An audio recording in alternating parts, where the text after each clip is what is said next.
Disney classics, original shows, documentaries, and more, there's a new streaming service in town. We're Andrea and Patty, and we are now streaming Disney+. Hey guys, welcome back. I'm Andrea with themeparkparents.com.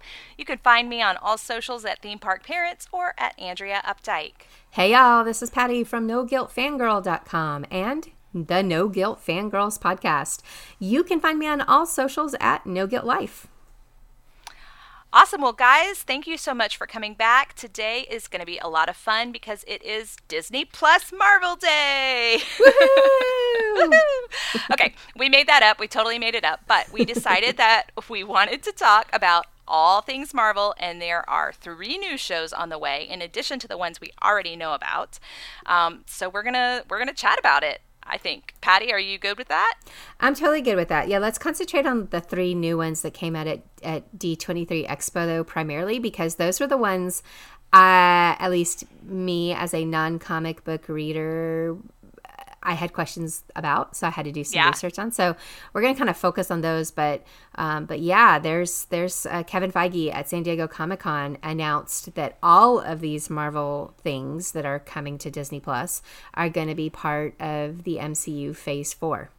Mm-hmm. Yeah, it's going to be a really great tie-in for those of us who don't really read the comic books, because I don't like not having a continuity thing. And I think we've talked about this before. Like, that was one of my biggest gripes with Agents of S.H.I.E.L.D. is how it did not really always tie in. Sometimes it did, sometimes it didn't. Mm-hmm. So I love that they are going to tie all these shows together. They're all part of the larger story. I think we'll see cameos. I think we'll see movies. So I'm excited for it. It's going to teach me a lot more about the MCU in general. And hopefully it'll be a lot of fun, because the end game came and went, and so now what?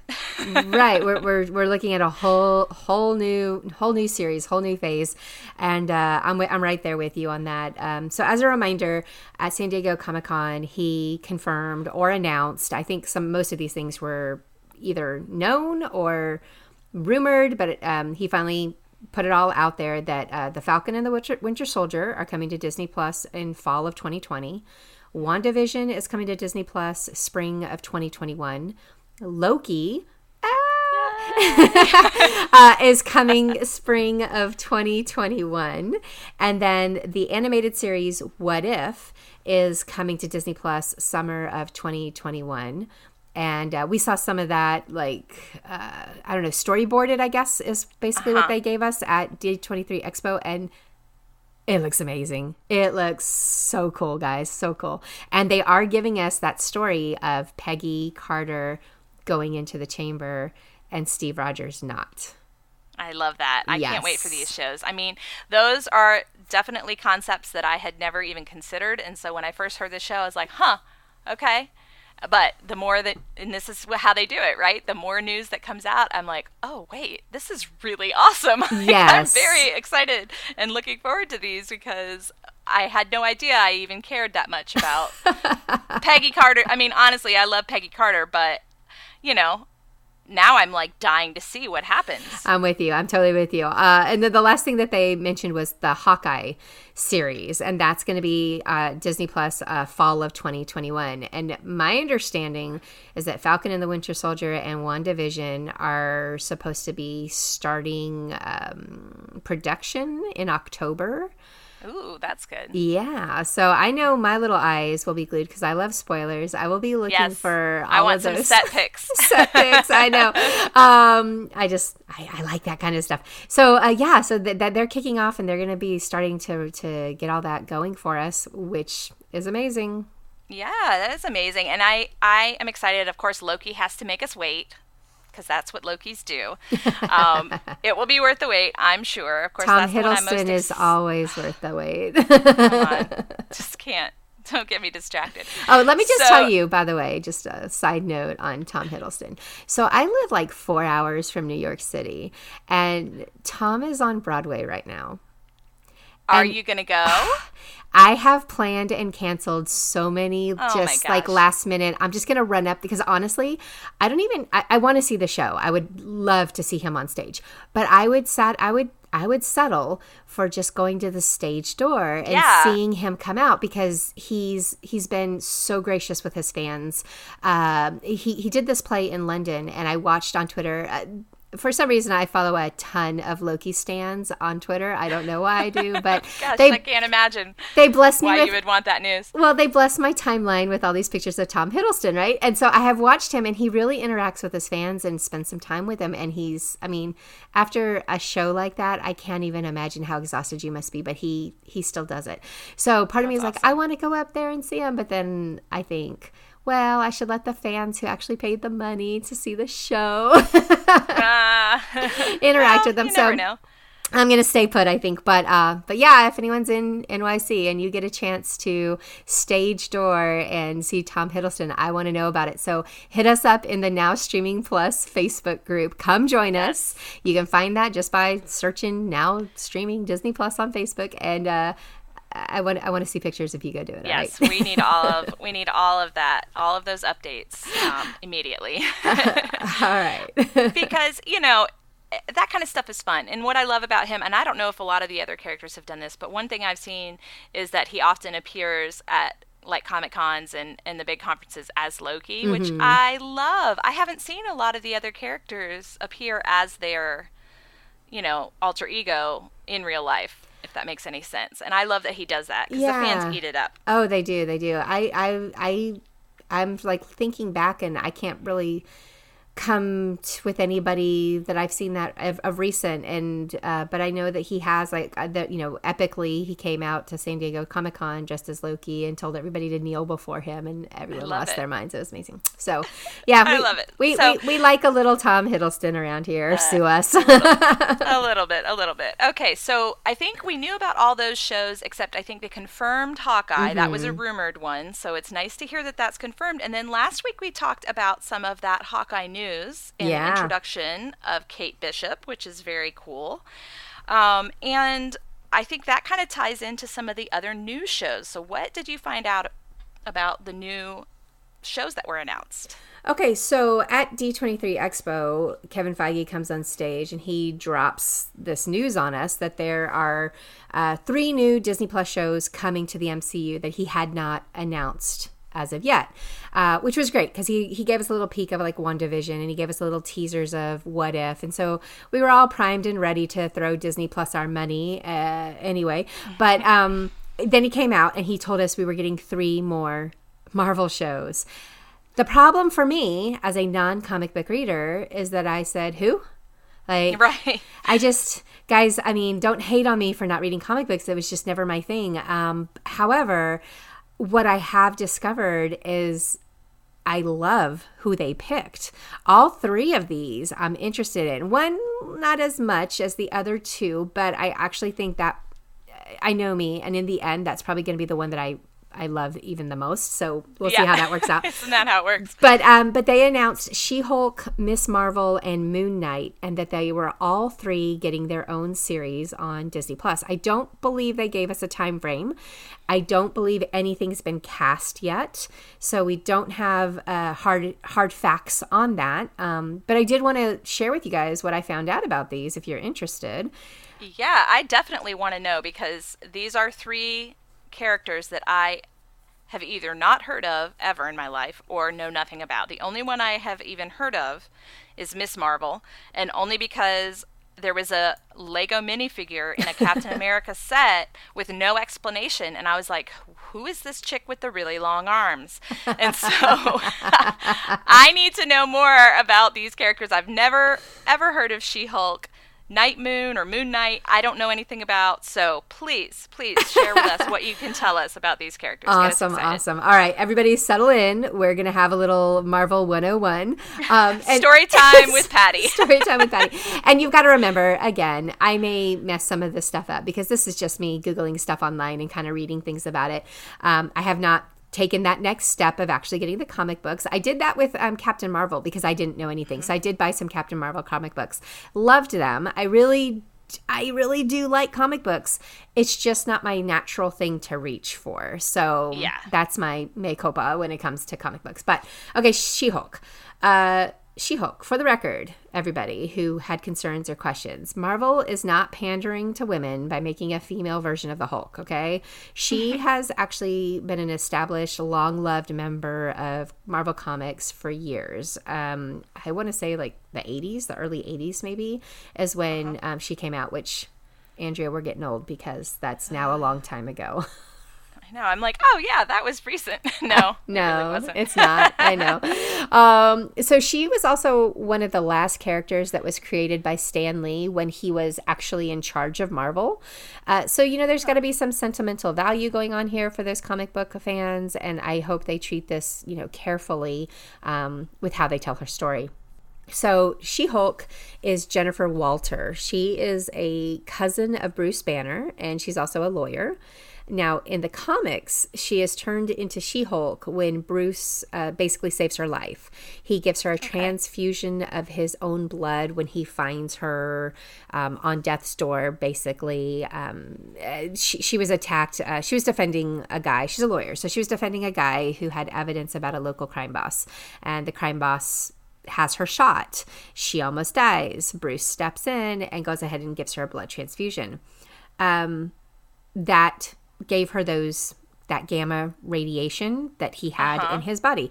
And since they have the same DNA, that's how come she reacted to it in a similar fashion that he did, right?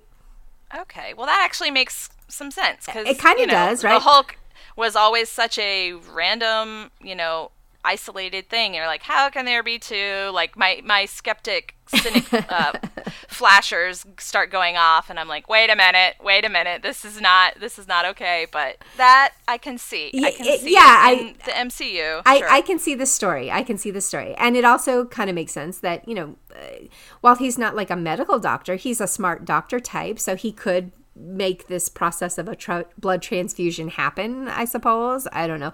Again, probably need to read the comics to know exactly all the details of it now. But details. But that just gives you an idea of how she comes about. She apparently, though, doesn't have the childhood trauma that in the comic books is what makes Hulk angry and causes his issues to be uncontrollables. She doesn't have that. She doesn't have the anger issues that he does. So she's able to control her emotions. Which is also interesting to think that she has like all the power but not all the drama. I kind of like that. She has, superhuman strength. She-Hulk and enhanced speed, stamina, durability. She can regenerate. She has regenerative healing, just like the Hulk.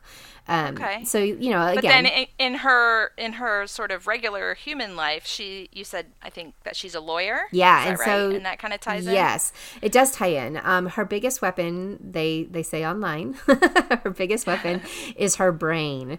So she's smart, she's strong, and she's green. And I feel like that needs to be a song. Like, she's smart, she's strong, she's green. Yeah. She-Hulk. Let's go with the 80s. Like, I can see it. I can totally see that. Guys, hire me. Call me. I'm available to write for your show. Andrea, I had this vision of all of us like on roller skates, like doing a dance.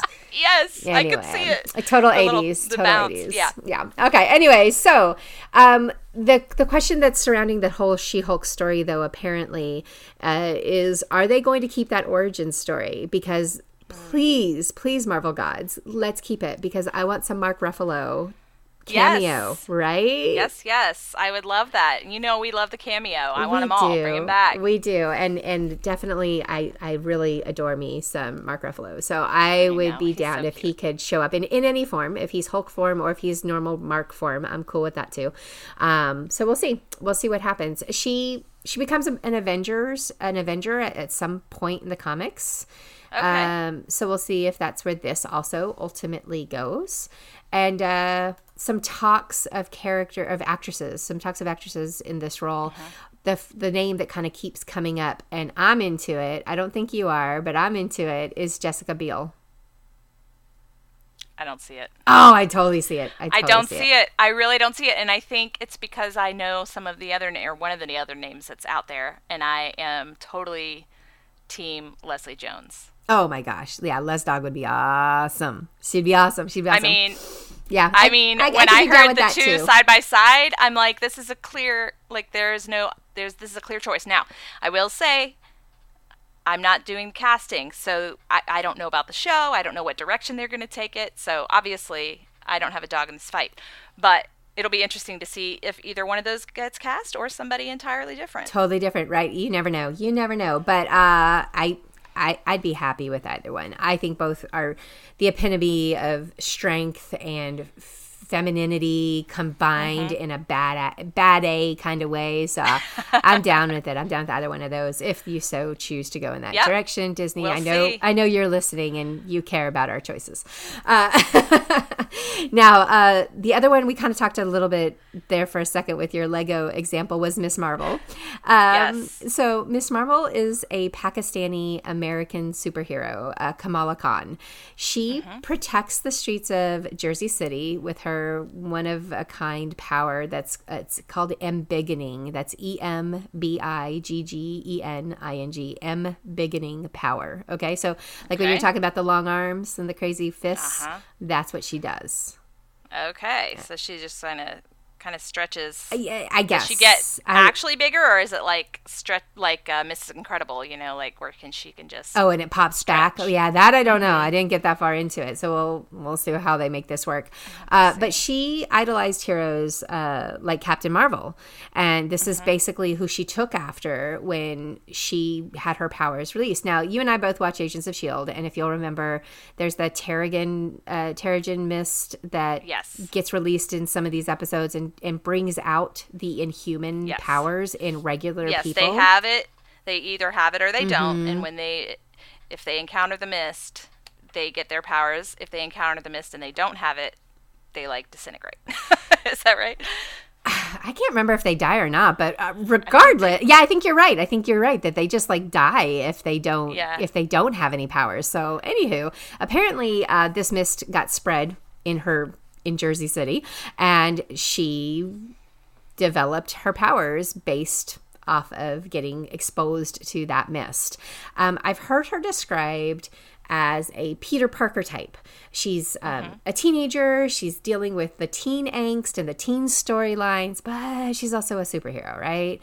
And then she's got that added layer of being a Pakistani Muslim American in Jersey. And she has to deal with like her family values, her family, wants and desires for her. So I just feel like this could be like a multi-layered character that could bring some really great representation to the screen. So and I like that it's I get confused with all the Marvels, right? Because there's Captain Marvel, there's Marvel, now there's Miss Marvel, but I can see it. Like, this makes sense to me. She's idolizing someone. She learns that she has powers, and so that's the name she's going to draw from. Yep. And it makes sense. I like that she's young, kind of like that whole Peter Parker Spider-Man thing, but so I think this one sounds good. I think this is going to bring in some of the younger audience as well, because a lot of these storylines are, even though some of them are appropriate for kids, it's not really it's not their lifestyle, right? Like a kid isn't a lawyer, Right. And this is something that they can say, oh, she's kind of like me. She's going to school, or she's doing the things that I do. And I think it'll be a lot of fun. Nice. Yeah. She also becomes an Avenger down the line as well. So very cool. I'm sensing a trend here, people. All right. So then actresses that I've seen mentioned, one of them is Sophia Taylor Ali.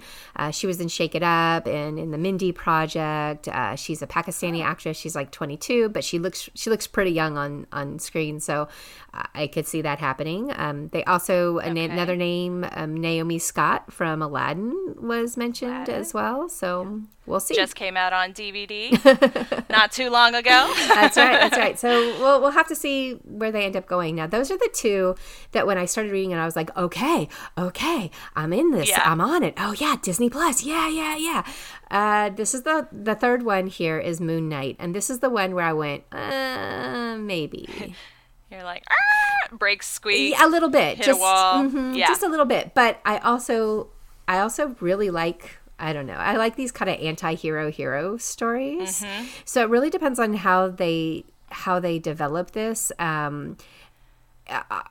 I could see it being like the dark horse of my favorites. We were talking, we were talking about this one. This is one that is completely brand new to me. Like, I've never even heard any, and even people I know who have read comic books, I've never heard any of them talk about this character. Right.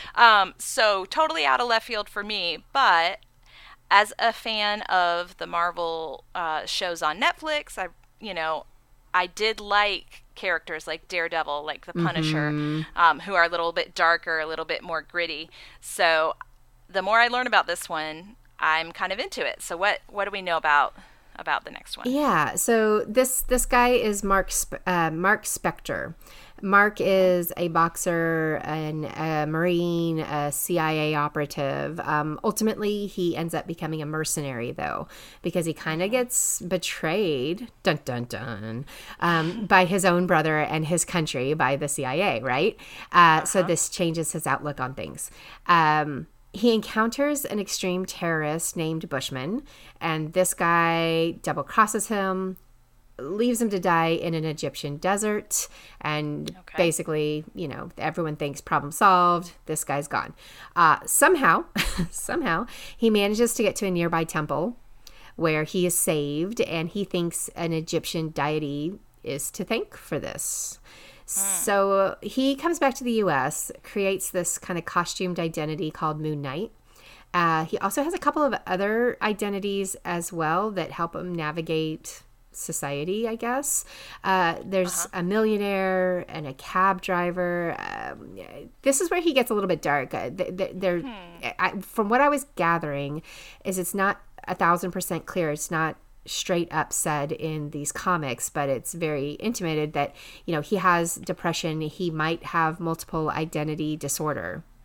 So it's not clear if that's part of his sort of cover up or if that's actually something he suffers from. Yeah, that's what I could glean based on what I was reading, is that that it could be that he has multiple identity disorder, like he's a messed up dude, right? So he does have some issues, and obviously we can go a lot of ways with issues, but remember, everything on Disney Plus is going to be PG-13. Right. So they are going to have to treat that carefully so that we get a little dark, but not too dark, I guess, right? Sure. Yeah, that makes sense to me. And I think it could be a really interesting, it could be an interesting path to go down, because it's like, does he remember when he's this person versus that person? Is he, and maybe a lot of this is addressed in the comics, but it'll be interesting to see how they go about it. Because I did a little bit of digging myself, and I'm with you. Like, there really isn't a lot of consensus on a definitive, what he is. Right. There's no straight up diagnosis and no answer to tell us. He does things like he knows martial arts, he can box, he's got that CIA brain, so he has tactics, he's got it together in a lot of ways.